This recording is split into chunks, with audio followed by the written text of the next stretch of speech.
Hello students, welcome to the Hindu editorial analysis. So ఈ analysis అనేది UPSC mains point of వ్యూలో జరుగుతుంది. ఇవాళ మనం టేకప్ చేసిన article Delhi's mounting waste crisis. So waste మేనేజ్మెంట్కి సంబంధించిన ఆర్టికల్ ఇది. సో ఇది మనకి ఢిల్లీ స్పెసిఫిక్గా ఇచ్చారు. మనకి యూపీఎస్సి పాయింట్ ఆఫ్ వ్యూలో మీరు తీసుకుంటే this comes under GS paper 3 ఎన్విరాన్మెంట్లోకి మనకి వస్తుంది. Waste management comes under environment GS paper 3. So యూపీఎస్సీకి one of the favourite areas pollution, waste management ఇవన్నీ కూడా. సో దానికి సంబంధించిన ఆర్టికల్. సో మనం ఏం చేద్దామంటే ఆర్టికల్లో ఏం చెప్పారనేది ఒక బ్రాడ్ లెవెల్లో మనం అర్థం చేసుకొని దీనిపైన ఒక యూపీఎస్సీ మెయిన్స్ క్వశ్చన్ నేను క్రియేట్ చేశాను ఆల్రెడీ. ఆ క్వశ్చన్ చూసిన తర్వాత ఒక మోడల్ ఆన్సర్. సో ఇవాళ మీకు శాంపుల్గా మోడల్ ఆన్సర్ ఆల్రెడీ రెడీ చేసింది, నేను రెడీ చేసిన మోడల్ ఆన్సర్ మీకు చూపిస్తాను. But on daily basis model answer కావాలంటే మీరు కోర్సెస్లోకి రావాలి, మీ పేపర్ కరెక్షన్ అయ్యి కావాలంటే కోర్సెస్లోకి రావాలి. బట్ ఎనీవే ఇవాళ చూడండి ఒకసారి. Delhi's mounting waste crisis. Mounting అంటే పెరిగిపోతున్న అనే మీనింగ్ వస్తుంది. సో రీసెంట్గా సుప్రీంకోర్టు ఢిల్లీలో సాలిడ్ వేస్ట్ మేనేజ్మెంట్ని క్రిటిసైజ్ చేసింది. సో దానివల్ల ఇష్యూ అనేది ఒక్కసారిగా హైలైట్ అయింది. ఢిల్లీలో 3800 tons of solid waste untreated, అంటే దానికి ఎటువంటి ట్రీట్మెంట్ లేకుండా ఉండిపోయే పరిస్థితి వస్తుంది. ఈ వేస్ట్ అంతా కూడా ల్యాండ్ ఫిల్స్కి రీచ్ అవుతుంది and public health and environment రెండింటినీ కూడా థ్రెటన్ చేసే పరిస్థితి మనకి దీనివల్ల వస్తుంది. సో ఢిల్లీ సిచ్యువేషన్ ఎలా ఉందనేది ఇప్పుడు ఈ పారాగ్రాఫ్లో రాశారు. ఢిల్లీ సిచ్యువేషన్ ఎలా ఉందంటే ఢిల్లీ పాపులేషన్ 1.7 crores ఉంది. న్యూఢిల్లీ పాపులేషన్. న్యూఢిల్లీ మీకు తెలిస్తే ప్రపంచంలో most populous city is Tokyo. Tokyo తర్వాత second Delhi. So Delhi is in second place today in the world. Most populous city అంటే టోక్యో. టోక్యో తర్వాత ఢిల్లీ ఉంది. సో అది పక్కన పెడితే so Delhi population 1.7 crores Delhi population ఉండింది. అండ్ 2024కి అదేంటి 2011 సెన్సస్ ప్రకారం ఇప్పుడు 2.32 crores వరకు వెళ్ళొచ్చు అనేది ఎక్స్పెక్టేషన్. సో యావరేజ్గా 0.6 kg per day per person waste అనేది జనరేట్ అవుతుంది ఢిల్లీలో. సో దానివల్ల మీరు ఎంత ఎక్స్పెక్ట్ చేయొచ్చు, 13,000 tons per day waste generate అవుతుంది. అంటే 1400 ట్రక్ లోడ్స్ ఆఫ్ వేస్ట్ ఢిల్లీలో జనరేట్ అవుతుంది. దీనివల్ల సంవత్సరానికి 42 లక్షల టన్నుల వేస్ట్ యాడ్ అవుతున్నట్టు అనమాట. మరి సిటీ పాపులేషన్ 2031 కల్లా 2.85 crores వెళ్ళొచ్చు అంటున్నారు. సో వేస్ట్ జనరేషన్ కూడా 17,000 టన్నులు పర్ డేకి వెళ్ళే అవకాశం ఉందని చెప్తున్నారు. అయితే ఢిల్లీలో జనరేట్ అవుతున్న వేస్ట్లో ఈ 90% వేస్ట్ ఎవరు కలెక్ట్ చేస్తున్నారంటే మున్సిపల్ కార్పొరేషన్ ఆఫ్ ఢిల్లీ, అలాగే Delhi cantonment board, New Delhi municipal corporation. ఈ 3 ఆర్గనైజేషన్స్ రఫ్లీ 90% ఆఫ్ వేస్ట్ని కలెక్ట్ చేస్తున్నాయి. అండ్ ఇందులో ఇండియాలో జనరల్గా తీసుకుంటే generally 50 to 55% of the waste generated in India is biodegradable wet waste. ఇది బయోడిగ్రేడబుల్ వెట్ వేస్ట్. సో ఇది మనకి ఎన్వైరన్మెంట్లో న్యాచురల్గా కలిసిపోగలిగింది, డిగ్రేడ్ అయిపోతుంది వెట్ వేస్ట్. 35% ఏమో నాన్ బయోడిగ్రేడబుల్. అది అంటే వెట్ వేస్ట్లోనే మళ్ళీ బయోడిగ్రేడబుల్, నాన్ బయోడిగ్రేడబుల్. ఇప్పుడు ఫుడ్ ఇలాంటివన్నీ బయోడిగ్రేడబుల్ కలిసిపోతాయి. నాన్ బయోడిగ్రేడబుల్ వెట్ వేస్ట్ కూడా ఉంటుంది, అది కలవదు. అండ్ 10% వచ్చేసి ఇనర్ట్ కాంపోనెంట్, అది దేంతోనూ ఇంటరాక్ట్ అవ్వకుండా అలా ఉండిపోతుంది అనమాట, అది 10%. Accordingly 7,000 tons per day would be wet waste, 4,800 tons per day will be dry waste, 2,000 వచ్చేసి ఇనర్ట్ వేస్ట్ కింద మనం చెప్పొచ్చు. సో ఇప్పుడు మీకు వెట్ వేస్ట్కి ఎగ్జాంపుల్ ఏంటి, మన కిచెన్ నుంచి వచ్చేవి, గార్డెన్స్ నుంచి వచ్చేవి ఇవన్నీ వెట్ వేస్ట్. లైక్ మనకి మీట్, ఫిష్ తిన్నప్పుడు వాటి బోన్స్ ఉండిపోతాయి చూడండి, ఆ బోన్స్ కావచ్చు, ఇలాంటివన్నీ. గ్రాస్ యొక్క ఇవి leaves, flowers, fruit left over food, ఫ్రూట్స్తో తినేటప్పుడు మనం పడేసేవి, ఇలాంటివన్నీ వెట్ వేస్ట్ కిందకి వస్తాయి. సో డ్రై వేస్ట్ కిందకి ఏమొస్తాయి మనకి ఎగ్జాంపుల్స్? డ్రై వేస్ట్ అనగానే మనకి పేపర్, ప్లాస్టిక్ కప్పులు, ఇలాంటివన్నీ కూడా మనకి plastic bottles, glass, metals, textiles, ఇలాంటివన్నీ డ్రై వేస్ట్ కిందకి వస్తాయి. ఇనర్ట్ వేస్ట్ అంటే మీనింగ్ ఏంటంటే ఇది కెమికల్గా కావచ్చు, బయోలాజికల్గా కావచ్చు, అసలు ఇన్యాక్టివ్గా ఉంటుంది అనమాట. సో దేంతోని కెమికల్ యాక్షన్ ఉండదు, అలాగే బయోలాజికల్గా డిగ్రేడబుల్ కాదు, అంటే డిగ్రేడ్ అవ్వదు, దేంతో రియాక్ట్ అవ్వదు. అలాంటి దాన్ని అంటే డికంపోజ్ అవ్వదు, కంప్లీట్గా డికంపోజ్ అనేది అవ్వదు. అలాంటి దాన్ని ఇనర్ట్ వేస్ట్ అంటాం. ఎగ్జాంపుల్ శాండ్, గ్రేవెల్, అలాగే కొన్ని రకాల సెరమిక్స్, కన్స్ట్రక్షన్ మనకి ఏదైనా డెమాలిష్ చేసినప్పుడు వచ్చే ఆ డెబ్రిస్ మొత్తం శిథిలాలు ఇవన్నీ కూడా మనకి ఇనర్ట్ వేస్ట్ అని చెప్పి అంటాం. సో ఇలా 3 రకాలుగా మనం కేటగరైజ్ చేయొచ్చు. అయితే ఢిల్లీ పరంగా తీసుకుంటే ప్రాసెసింగ్ కెపాసిటీ ఎంత ఉంది, సో వేస్ట్ ఎంత జనరేట్ అయిందో చూసాం. మరి ఢిల్లీలో ప్రాసెసింగ్ కెపాసిటీ పరంగా చూస్తే వేస్ట్ ప్రాసెసింగ్ ఫెసిలిటీస్ ఢిల్లీలో ఓఖ్లా, భాస్లా, నరేలా, భవానా ఇక్కడ అన్ని చోట్ల కూడా వేస్ట్ ప్రాసెసింగ్ సెంటర్స్ ఉన్నాయి. ఇవన్నీ కూడా 9,200 tons per day అవి వేస్ట్ ప్రాసెసింగ్ చేయగలవు. This includes composting facilities handling around 900 to 1,000 tons per day and waste to energy projects at 8,200 to 8,200 tons per day అనమాట. అయితే MCD is disposing of unprocessed waste of 3,800 TPD in 3 designated landfills. 3,800 tons per day ఏం చేస్తుంది, process చేయకుండా అటు waste to energy అవ్వట్లేదు, లేదా compost తయారు చేసే ఎరువు తయారు చేసే కార్యక్రమాలకి వెళ్ళట్లేదు. ఇదంతా కూడా 3 landfillsలో పడేస్తుంది. గాజీపూర్, భాస్లా, ఓఖ్లా. ల్యాండ్ ఫిల్స్ అంటే కొంచెం ఇలాంటిది, దీన్ని ల్యాండ్ ఫిల్ అంటాం. ఈ బొమ్మ చూస్తే మీకు అర్థం. So this is called land fill. సాహసం అని ఒక సినిమా ఉంటుంది, అందులో మన హీరో గోపీచంద్ అక్కడ పోస్టింగ్ వేస్తారు, గుర్తుంటే మీరు చూడవచ్చు ఒకసారి. These landfills consisting of unprocessed wet dry waste. ఇవి ఏం చేస్తాయి, మీథేన్ గ్యాసెస్ని జనరేట్ చేస్తాయి, లీచేట్స్ని జనరేట్ చేస్తాయి, ల్యాండ్ ఫిల్ ఫైర్స్ రావడానికి కారణం అవుతాయి, సరౌండింగ్ ఎన్వైర్న్మెంట్ అంతా కూడా ఎఫెక్ట్ చేస్తాయి. సో ఈ అన్ప్రాసెస్డ్ వేస్ట్ అనేది ఎక్కువగా అక్యూములేట్ అవ్వడం వల్ల ఏమవుతుంది, 2.58 crore tons of legacy waste piling up over 200 acres of land. 200 ఎకరాల ల్యాండ్లో ఈ వేస్ట్ అంటే పూర్వం నుంచి అలా లెగసీ అంటే ఎప్పటి నుంచో వేస్ట్ పైలప్ అవుతూ వచ్చే పరిస్థితి ఉంది. So the MCD initiated biomining to reduce the amount of waste in 2019, but COVID-19 pandemic halted these efforts. Biomining start చేసింది ఎంసీడీ. బయోమైనింగ్ అంటే అర్థం ఏంటంటే మనం బ్యాక్టీరియాని, ఫంగస్ ఇలాంటి వాటిని ఉపయోగించి ఇలాంటి వాటిని డికంపోజ్ అయ్యేలా చేయడం. సో మనకి న్యాచురల్ ఎబిలిటీస్ ఉంటాయి, కొన్ని బ్యాక్టీరియాలు మెటల్స్ని కూడా డిజాల్వ్ చేయగలుగుతాయి, మెటల్ కాంపోనెంట్స్ని డిజాల్వ్ చేయగలుగుతాయి. సో వీటిని ఉపయోగించి వాటిని ఇంకా డికంపోజ్ చేయగలిగి వాటిని బ్రేక్ డౌన్ చేయగలిగే ప్రయత్నం, దాన్ని బయోమైనింగ్ అని అంటాం. స్టార్ట్ చేశారు కానీ COVID-19 వల్ల ఎఫర్ట్స్ ఆగిపోయాయి. సో 2024 కల్లా కంప్లీట్ చేయాలనుకున్నారు, ఇప్పుడు ఇంకొక 2 to 3 years పట్టొచ్చు అని చెప్పి అంటున్నారు. అయితే environmental impact will persist until fresh water is scientifically processed. With the current accumulation of 3,800 tons per day of unprocessed waste, landfills will only become bigger and taller. So fresh వాటర్ని సైంటిఫిక్గా process చేస్తే తప్పితే మనకి environmental impact అనేది continue అవుతుంది. And ఇంత unprocessed waste అనేది ఉంది, ఈ రేట్లో అది పెరుగుతుంటుంది కానీ తగ్గే పరిస్థితి లేదు. రోజుకి ల్యాండ్ ఫిల్స్లో యాడ్ అయిపోతూ ఉంటుంది. So you have to find a solution, biomining కావచ్చు, ఏదైనా చేసి సొల్యూషన్ తీసుకొచ్చి మనం ఆ ల్యాండ్ ఫిల్స్ని ఎంప్టీ చేయాల్సిన అవసరం అనేది ఉంది. ఇప్పుడు మన ఢిల్లీ యొక్క ఎంసీడీ ఫేస్ చేస్తున్న ఛాలెంజెస్ ఏంటి, ఏం రాశారో చూడండి ఒకసారి. చాలా ఛాలెంజెస్ ఫేస్ చేస్తుంది చూడండి. ఒకటి, ఈ పాయింట్స్ మీకు ఆన్సర్ రైటింగ్లో ఉపయోగపడతాయి. ఒకటి ఏంటంటే lack of waste segregation at source దగ్గరే వేస్ట్ని సెగ్రిగేట్ చేయాలి. డ్రై వేస్ట్ ఏంటి, వెట్ వేస్ట్ ఏంటి, సెగ్రిగేషన్ చేయాలి. చాలామంది హౌస్ హోల్డ్స్, కమర్షియల్స్ ఏం చేస్తారో ఇది చెయ్యరు. దానివల్ల ఏమవుతుంది, అన్ప్రాసెస్డ్ మిక్స్డ్ వేస్ట్ ల్యాండ్ ఫిల్స్లోకి ఎంటర్ అయిపోతుంది. అలాగే waste processing plants need larger land parcels, 30 to 40 acres కావాలి, which is a challenge in Delhi. మరి రియల్ ఎస్టేట్ చాలా ఎక్స్పెన్సివ్ కాబట్టి 30 to 40 acres only waste processing కోసమే ఇవ్వాలి అంటే చాలా కష్టం అవుతుంది. దీనివల్ల ఏమవుతుందంటే చాలా వరకు వేస్ట్ అంతా కూడా it is being left untreated, treat చేయకుండా వదిలేసే పరిస్థితి మనకి వస్తుంది. ఇంకేంటి, వేస్ట్ మేనేజ్మెంట్ ప్రాక్టీసెస్ గురించి పబ్లిక్ అవేర్నెస్ కూడా చాలా తక్కువ ఉంది, జనాలకి సరైన అవగాహన అనేది లేదు. దానివల్ల లిటరింగ్ ఎక్కడ పడితే అక్కడ పడేయడం, ఇంప్రాపర్ డిస్పోజల్ హ్యాబిట్స్ అంటే డెసిగ్నేటెడ్ బాక్సెస్లో కాకుండా రోడ్డు మీద ఇష్టం వచ్చినట్టు పడేయడం అనేది చేస్తున్నారు. దానివల్ల వీళ్ళ అటెన్షన్ అంతా దేని మీదకి వెళ్తుందంటే వెట్ వేస్ట్ని ప్రాసెస్ చేయడం కంటే కూడా ఎక్కడెక్కడ ఓపెన్ ఏరియాస్లో పడేస్తున్న దాన్ని ఎలా క్లియర్ చేయాలనే దానిపైన ఫోకస్ చేయాల్సిన సిచ్యువేషన్ ఎంసీడీకి వస్తుంది.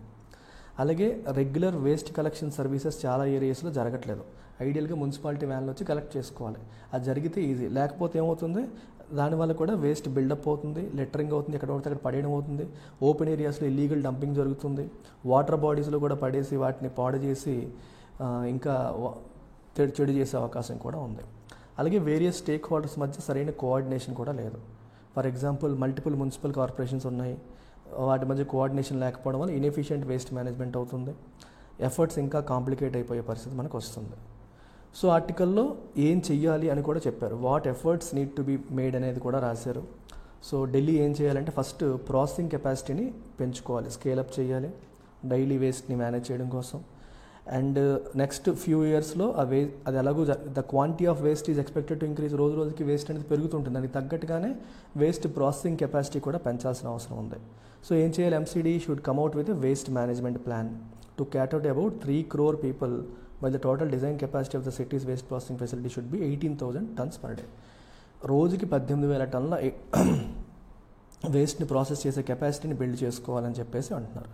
Biodegradable wet waste should be composted, దాన్ని ఏం చేయాలి, బయోడిగ్రేడబుల్ని దాన్ని కంపోస్ట్గా ఎరువుగా మార్చుకోవాలి లేదా బయోగ్యాస్ని జనరేట్ చేయడానికి వాడాలి. సో వెట్ వేస్ట్ ప్రాసెసింగ్ సిస్టమ్కి కనీసం 9,000 tons కెపాసిటీ అనేది ఉండాలి. So composting facilities 500 tons per day అనేది ఉండాలి. సో ప్రజెంట్ ఉన్నవి సరిపోవు, at least 18 composting or biogas plants కావాలి, అదైతే కానీ మనకి అవ్వదు. అది కావాలంటే ఎంసీడీ నుంచి సిగ్నిఫికెంట్ ఎఫర్ట్స్ అనేవి అవసరం. సో వాళ్ళు ఎఫర్ట్స్ పెట్టాల్సిన అవసరం ఉంది. ఏంటి, ఫస్ట్ ల్యాండ్ ఐడెంటిఫై చేయాలి, ఫెసిలిటీస్ సెటప్ చేయాలి, ఆపరేట్ చేయాలి, ఇవన్నీ కూడా చేయాల్సి ఉంది. నాన్ బయోడిగ్రేడబుల్ డ్రై వేస్ట్ తీసుకుంటే, డ్రై వేస్ట్ ఇది బయోడిగ్రేడబుల్ కాదు అంటే అర్థం ఏంటి, నేచర్లో కలవదు, ఎన్వైరన్మెంట్లో ల్యాండ్లో కలిసిపోదు. ఇందులో 2% మాత్రం recyclable and this can be sent to recycling facilities. Remaining 33% won't yet be recyclable, దాన్ని రీసైకిల్ చేయలేం.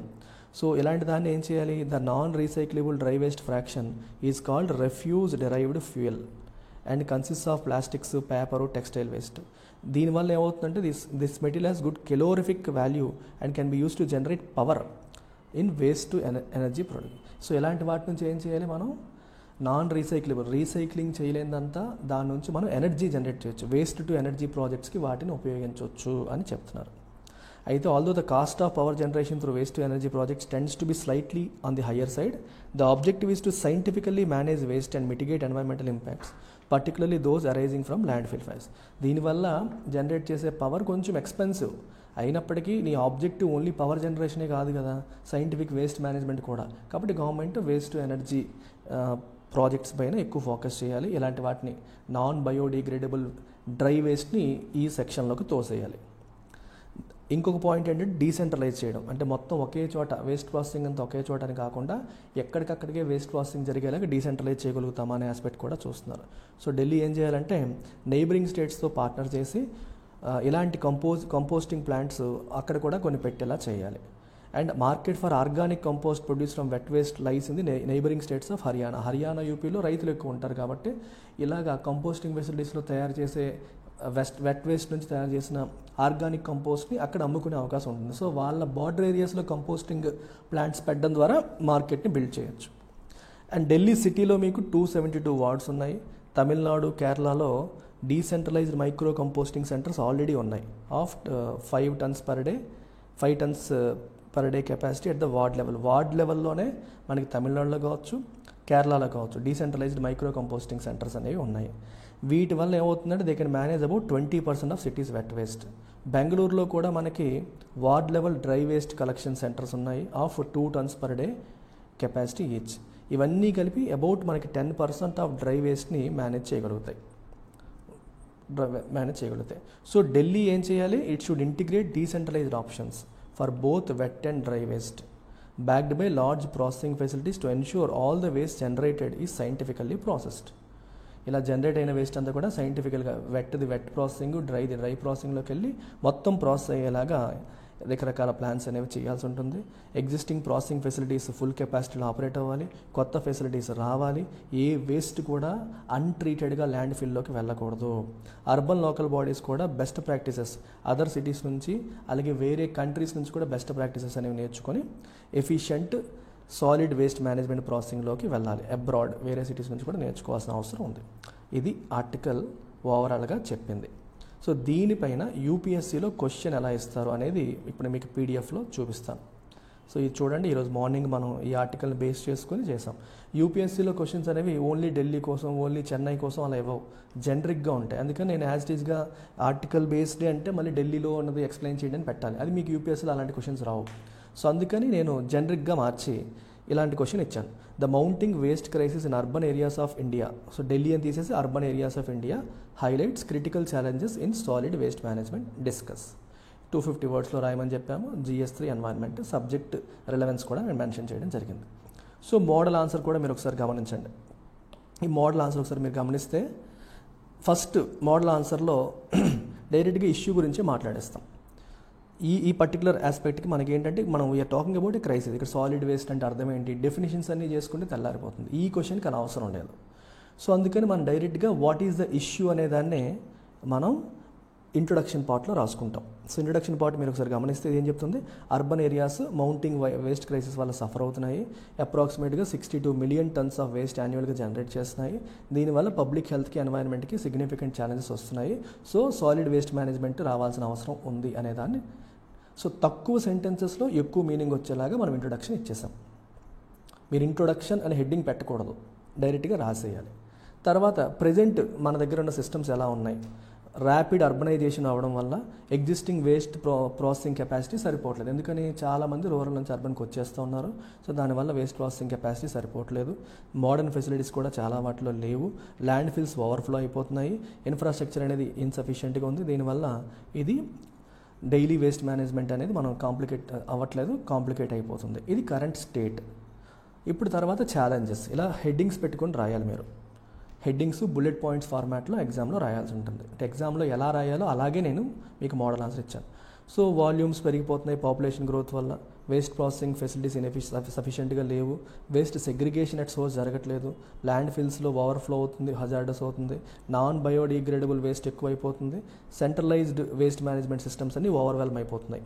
అన్ని ఒక దగ్గర డీసెంట్రలైజేషన్ లేదు, వాటి మీద విపరీతమైన ప్రెషర్ పడిపోతుంది. ఇవి మేజర్ ఛాలెంజెస్. జనరల్గా యూపీఎస్సీ ఏం ఎక్స్పెక్ట్ చేస్తుంది మీ నుంచి, మీకు గవర్నమెంట్ స్కీమ్స్ పైన, గవర్నమెంట్ చట్టాలపైన, ప్రోగ్రామ్స్ పైన అవగాహన ఉండాలి. ఏ సమస్యకైనా గవర్నమెంట్ ఆల్రెడీ ఏదన్నా చేస్తుందా అనేదాన్ని మనం టచ్ చేయాలి. అందుకని కరెంట్ లెజిస్లేషన్స్ అండ్ ప్రోగ్రామ్స్ కూడా మనం టచ్ చేసాం అనుకోండి, the examiner will understand, okay ఈ అబ్బాయికి జస్ట్ జనరల్గా ఇప్పుడు ఇలాంటి ఆన్సర్ ఎవరైనా 10th క్లాస్ పిల్లడు కూడా రాస్తాడు. మేజర్ ఛాలెంజెస్ ఏంటనేది, సొల్యూషన్ ఏంటి 10th క్లాస్ పిల్లడు కూడా రాస్తాడు. యూపీఎస్సీ ఆస్పిరెంట్ రాయాల్సింది ఏంటంటే గవర్నమెంట్ దీనికోసం ఎటువంటి కార్యక్రమాలు చేస్తుంది అనేది కూడా మనం యాడ్ చేయాలి. సో అలా మీరు తీసుకుంటే నేను ఒక 5-6 ఇచ్చాను. అన్నీ యాడ్ చేయాల్సిన అవసరం లేదు, రిలవెంట్ 2-3 పెట్టచ్చు. బట్ ఇది మోడల్ ఆన్సర్ కాబట్టి మీకు రెఫరెన్స్గా ఉపయోగపడుతుంది కాబట్టి ఐ గేవ్ యూ మోర్. 2016లో సాలిడ్ వేస్ట్ మేనేజ్మెంట్ రూల్స్ తీసుకొచ్చింది ప్రభుత్వం. సో అందులో ఏం చెప్పారంటే వేస్ట్ సెగ్రిగేషన్ అట్ సోర్స్ చేయాలి, డీసెంట్రలైజ్డ్ వేస్ట్ ప్రాసెసింగ్ చేయమని చెప్పారు, సైంటిఫిక్ ల్యాండ్ ఫిల్ మేనేజ్మెంట్ గురించి రాశారు. అలాగే స్వచ్ఛ భారత్ మిషన్ మీ అందరికీ తెలుసు, 100% scientific management of municipal solid waste గురించి అది ఉంది. ప్లాస్టిక్ వేస్ట్ మేనేజ్మెంట్ రూల్స్ 2016 ఉంది. అలాగే నేషనల్ క్లీన్ ఎయిర్ ప్రోగ్రామ్ మనకి వేస్ట్ బర్నింగ్ నుంచి వస్తున్న ఎయిర్ పొల్యూషన్ అది అడ్రస్ చేస్తుంది.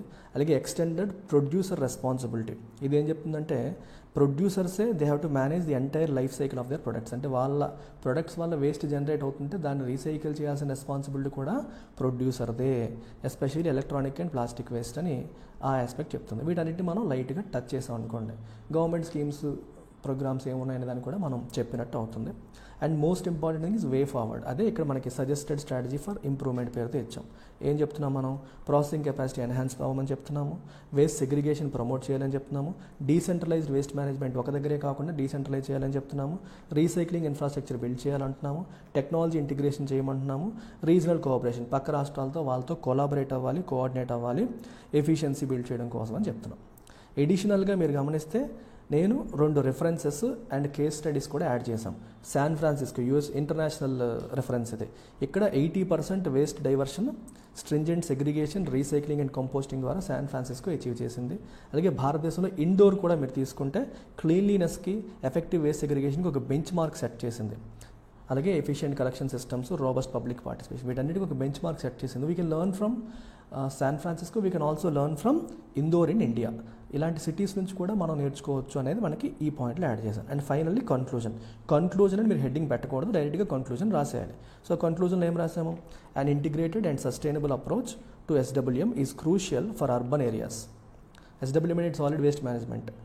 So adopting immediate and long-term measures inspired by both international and national success stories along with enforcing current legislations and programs will help create a more efficient and sustainable waste management system. ఒక generic సెంటెన్స్తో మనం end చేస్తాం. So existing లెజిస్లేషన్స్ని enforce చేయాలి, international case studies నుంచి మనం నేర్చుకోవాలి, integrated sustainable అప్రోచ్తో ఉండాలి, ఎవరికి వారే యమునా తీరే అన్నట్టుగా ఉండకూడదు. ఇలా అన్ని ఆస్పెక్ట్స్ని కలిపి ఒక కన్క్లూజన్ మనం ఇచ్చేసాం. ఇది మీకు పర్ఫెక్ట్ మోడల్ ఆన్సర్. ఇంకా ఇంప్రూవ్ చేయొచ్చు, బట్ ఇలా మీరు చదివేటప్పుడే ప్రతి ఒక్క టాపిక్ ఏదైతే మీరు నేర్చుకుంటారో ఎడిటోరియల్ అనాలిసిస్ అని చెప్పి వినేస్తాం. వినేసి దాన్ని మీరు యూపీఎస్సీ పాయింట్ ఆఫ్ వ్యూలో ఇన్ఫర్మేషన్ని సెగ్రిగేట్ చేసుకోకపోతే అది గాల్లోకి వెళ్ళిపోతుంది. సో ప్రతి టాపిక్ ఈ రకంగా తీసుకొని ఇలా మీకు రోజుకొక పీడిఎఫ్, రోజుకొక టాపిక్, దీన్ని మీరు పిన్ చేసుకొని ప్రింట్ తీసుకొని సబ్జెక్ట్ వైజ్ పెట్టుకున్నారనుకోండి, ఇది GS3. రేపు సైబర్ సెక్యూరిటీ మీద వస్తుంది. నేనేం చేస్తాను, డైవర్సిటీ మెయింటైన్ చేస్తాను. రోజు ఒకటే టాపిక్ రాకుండా డైవర్సిటీ మెయింటైన్ చేస్తాం. సో ఒకరోజు ఇంటర్నల్ సెక్యూరిటీ, ఒకరోజు డిజాస్టర్ మేనేజ్మెంట్, ఒకరోజు ఎకనామిక్ డెవలప్మెంట్, ఒకరోజు ఇన్ఫ్రాస్ట్రక్చర్, ఒకరోజు ఇండస్ట్రీ, ఒకరోజు పాలిటీ, ఒకరోజు గవర్నెన్స్, ఒకరోజు IR, ఇలా GS2, GS3లో వచ్చిన డిఫరెంట్ టాపిక్స్ మనం తీసుకొని డైవర్సిటీ మెయింటైన్ చేస్తే ఒక ఇయర్ అయ్యేసరికి 300కి పైగా మోడల్ ఆన్సర్స్, 300కి పైగా మెయిన్స్ క్వశ్చన్స్ మీరు ప్రాక్టీస్ చేసి ఉంటారు. ఇలా చదివితే మిమ్మల్ని యూపీఎస్సీ మీరు ప్రిలిమ్స్ క్లియర్ చేయండి, మెయిన్స్ ఆటోమేటిక్గా అయిపోతుంది. ఇక్కడ GS2, GS3 అంతా కూడా మనకి డైనమిక్ పోర్షన్ అంతా ఇక్కడ కవర్ అయిపోతుంది. మీకు తెలుసు స్టాటిక్ పోర్షన్ ఎలాగో మీరు ప్రాక్టీస్ చేసుకుంటారు, ఈజీ అది. సో ఇలా మనకి ఎడిటోరియల్ బేస్డ్ ఆన్సర్ రైటింగ్ కోర్సులో రోజు మీకు PDF ఇవ్వడం జరుగుతుంది. ఈరోజు మీకు శాంపుల్ చూపించాను, బట్ ఇన్ రియాలిటీ ఈ కోర్సులో జాయిన్ అయిన వాళ్ళకి రోజు ఆ PDF అనేది నేను ఇస్తాను. ప్లస్ మీరు ఇప్పుడు నేను ఏదైతే క్వశ్చన్ ఇచ్చానో ఆ క్వశ్చన్ వాట్సాప్ గ్రూప్లో పెట్టడం అవుతుంది. మీరు రాసిన పేపర్ నేను ఎవాల్యుయేట్ చేసి ఫీడ్బ్యాక్ ఇస్తాను. ఆ తర్వాత నైట్కి మోడల్ ఆన్సర్ ఇస్తాను. ముందే మోడల్ ఆన్సర్ ఇస్తే యాజ్ ఇట్ ఈస్గా రాస్తారు. So model answer by end of the day ఇస్తాను.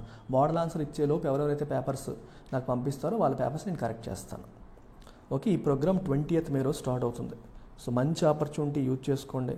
1 year వ్యాలిడిటీ కేవలం 10,000కి వస్తుంది, లైఫ్ టైం అయితే 20,000. మీకు జాబ్ వచ్చేంత వరకు రాస్తూనే ఉంటాం సార్ అంటే లైఫ్ టైంకి వెళ్ళండి.